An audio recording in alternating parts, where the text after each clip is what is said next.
Today's operation is back in suburban Detroit, Oakland Township to be specific, some 20 miles from the diner where Hoffa was last seen alive.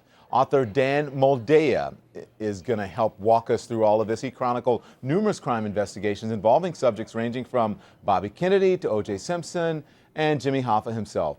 So Dan, who's a tipster behind this latest search for the body of Jimmy Hoffa?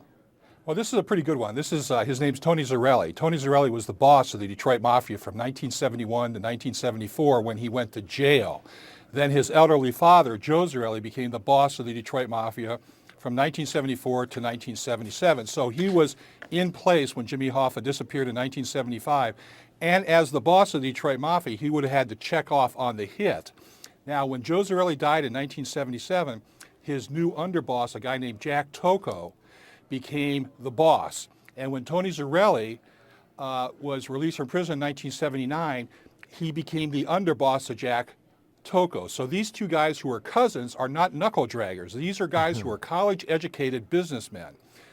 Tony Zerilli shot off his mouth about a hidden ownership the Detroit Mafia had in a Las Vegas casino.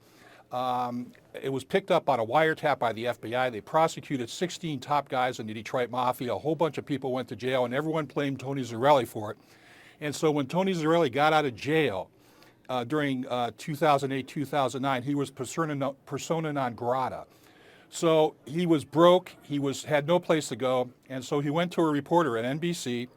And he said, I want to show you where Jimmy Hoffa's body is. So he took the reporter to this field in Oakland Township. So, of course, everyone started looking at the property records, and the property's in the name of Jack Tocco.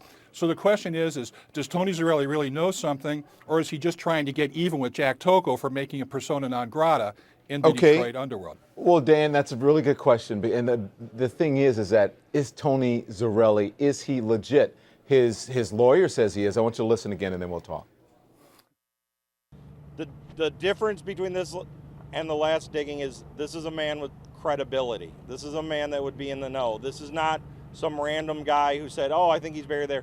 This was a person intimately involved with some of the players who would be well informed as to where the body would be placed. What prompted him to come forward now? What prompted him to come forward? It's just something that he wanted to get done with, that he's dealt with for a long time, and he wanted to share where it was. Okay, so Dan Moldea, back to you. Given all the tips that investigators get, how do they go really about deciding this one or that one might be worth pursuing?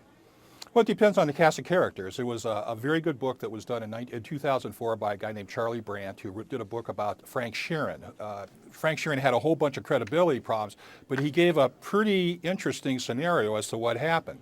In 2006, there was another dig in Oakland Township, in Milford Township in Wixom, Michigan, at a farm which was once owned by a guy named Roland McMaster.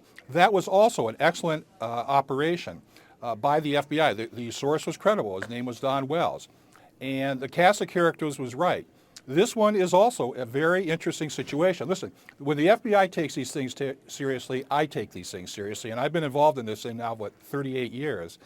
Yeah. And we would like to see this thing end once and for all. We would like to see this case solved. And I say, go FBI, let's solve this case. And I'm sure you would like to see it solved because from what I understand from our bookings folks, you're a very busy man today. Everyone wants to talk to Dan Moldea. Well, I would like to be in Detroit at the Denham Wa, but this is being here at CNN, I appreciate being asked.